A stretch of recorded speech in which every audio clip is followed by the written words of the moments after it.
유다의 시드기야 왕의 제9년 열째 달에 바벨론의 느부갓네살 왕과 그의 모든 군대가 와서 예루살렘을 에워싸고 치더니 시드기야의 제11년 넷째 달 아홉째 날에 성이 함락되니라. 예루살렘이 함락되매 바벨론의 왕의 모든 고관이 나타나 중문에 앉으니 곧 네르갈사레셀과 삼가네부와 내시장 살스김이니 네르갈사레셀은 궁중장관이며 바벨론의 왕의 나머지 고관들도 있더라. 유다의 시드기야 왕과 모든 군사가 그들을 보고 도망하되 밤에 왕의 동산 길을 따라 두담 샘문을 통하여 성읍을 벗어나서 아라바로 갔더니 갈대아인의 군대가 그들을 따라 여리고 평원에서 시드기야에게 미쳐 그를 잡아서 데리고 하맛 땅 리블라에 있는 바벨론의 느부갓네살 왕에게로 올라가매 왕이 그를 신문하였더라. 바벨론의 왕이 리블라에서 시드기야의 눈앞에서 그의 아들을 죽였고 왕이 또 유다의 모든 귀족을 죽였으며 왕이 또 시드기야의 눈을 빼게 하고 바벨론으로 옮기려고 사실로 절박하였더니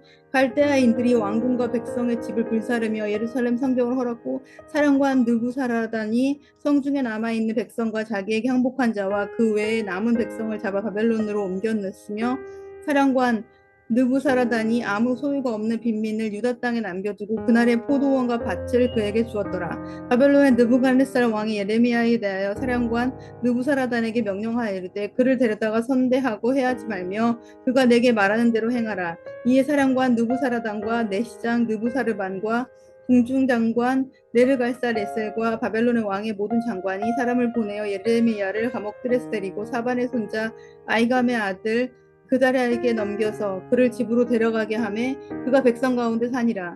예레미야가 감옥들에 갇혔을 때에 여호와의 말씀이 그에게 임하니라. 이르되 너는 가서 구스인 에벳멜렉에게 말하기를 만군의 여호와 이스라엘의 하나님의 말씀에 내가 이 성의 재난을 내리고 복을 내리지 아니하리라 한 나의 말이 그날에 내 눈앞에 이르리라. 여호와의 말씀이니라. 내가 그날에 너를 구원하리니 내가 구원하는 사람들의 손에 넘겨지지 아니하리라. 내가 반드시 너를 구원할 것인즉 내가 칼에 죽지 아니하고 내가 노량물같이 내 목숨을 얻을 것이니 이는 내가 나를 믿었음이라. 여호와의 말씀이니라 하시더라. 결국 예루살렘 성은 함락되고 말았습니다. 시드기야 왕 제9년에 예루살렘 성을 포위한 바벨론, 그들의 공격을 버틴 지 1년 6개월 만에 예루살렘 성은 함락되었습니다. 그래도 상당히 오랜 기간 공격을 이겨냈다라고도 볼 수 있습니다. 예루살렘 성은 난공불락의 요새였습니다. 천혜의 자연 환경 속에 세워진 성으로 알려져 있습니다. 우뚝 솟은 언덕 위에다가 성을 지었고 성 주변은 깊은 골짜기로 형성되어 있었습니다. 특별히 동쪽의 기드론 골짜기에는 기혼샘이 있어서 물도 충분히 확보할 수 있는 곳, 그곳이 바로 예루살렘 성이었습니다. 거기서 버티고 있었던 시드기야 왕, 이 시드기야 왕은 제 아무리 바벨론이라 할지라도 우리 예루살렘 성을 뚫을 수는 없을 것이다 라고 생각했습니다. 하지만 극심한 기근이 이어지게 되었고 식량 반입도 불가능하게 되고 말았습니다. 예레미야 애가 말씀에 따르면 성 안에 식량이 떨어지자 부모가 자기 자녀를 삶아 먹는 처참한 일까지 벌어지게 되었다고 합니다.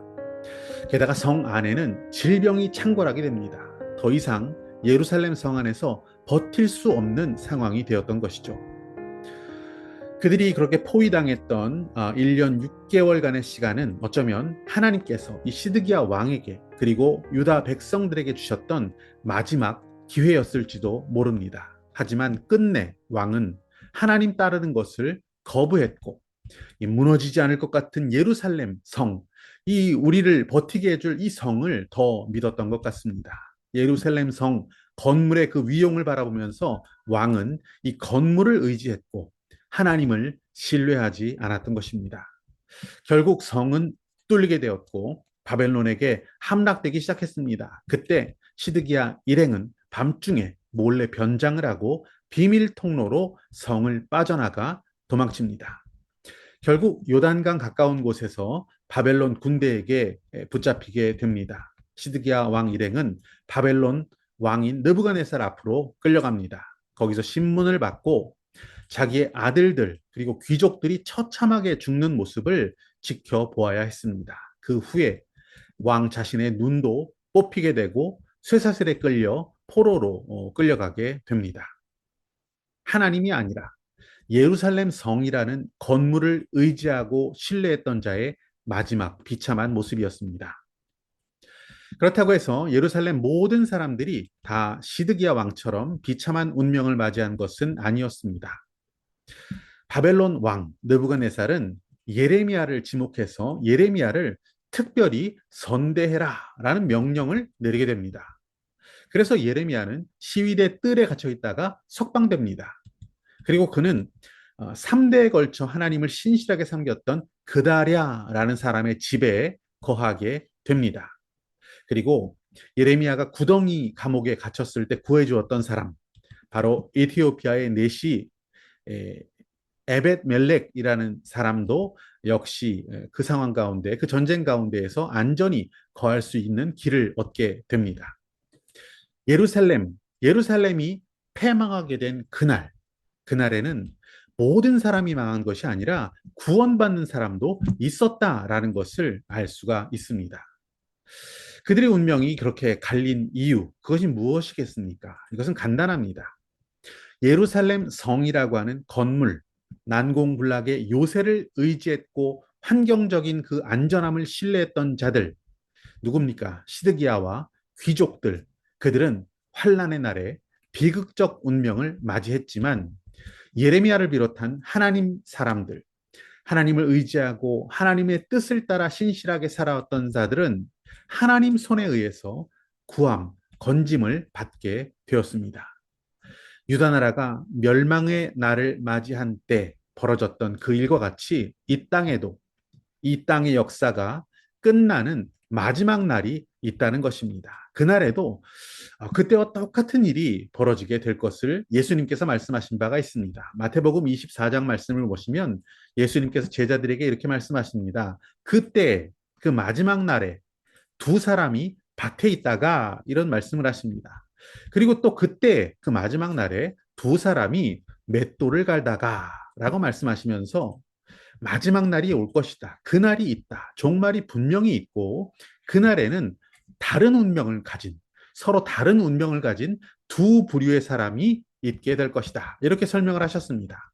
하나님을 신뢰하는 자, 그리고 그렇지 않은 자, 즉 세상과 자기 자신을 믿는 자가 있다라는 것이죠. 세상에 그 두 부류의 사람들이 지금도 섞여 살고 있습니다. 크게 달라 보이지는 않습니다. 먹고 마시고 뭐 옷을 입고 사회생활을 하면서 같은 시간 속에 살아가고 있습니다. 하지만 결국 마지막 날, 마지막 때가 올 것입니다. 언젠가 나팔 소리가 울릴 것입니다. 그때 어떤 일이 벌어진다고 하십니까? 심판의 날, 진노의 날, 한 부류의 사람은 버림을 받게 될 것이고 다른 한 부류는 구원을 받게 될 것이다 라고 말씀하십니다. 그러면서 주님께서는 이 마지막 때가 바로 노아의 때와 같을 것이다 라고 하셨습니다. 의로운 사람 노아는 하나님 말씀을 따라서 산 위에 배를 짓고 있었습니다. 당시 하늘에는 궁창이 있었습니다. 아직 하늘에서 떨어지는 빗방울을 아무도 경험해 보지 못하였던 그런 때였습니다. 그래서 사람들은 비가 내릴 것이다 라고 하는 노아를 미친 사람으로 여겼던 것입니다. 하지만 노아는 확신했습니다. 언젠가는 하늘에서 빗방울이 떨어진다는 것을 확신했습니다. 하나님의 심판이 홍수가 있었습니다. 노아가 확신했던 것은 바로 하나님의 심판이 있다는 사실이었습니다. 그것은 노아의 삶을 다른 이들과는 크게 다르게 했던 것입니다. 오늘 우리의 삶은 과연 이 세상 사람들과 어떻게 다릅니까? 우리는 그 날, 종말의 날을 확신하고 믿고 그 날을 생각하며 살아가는 사람입니다.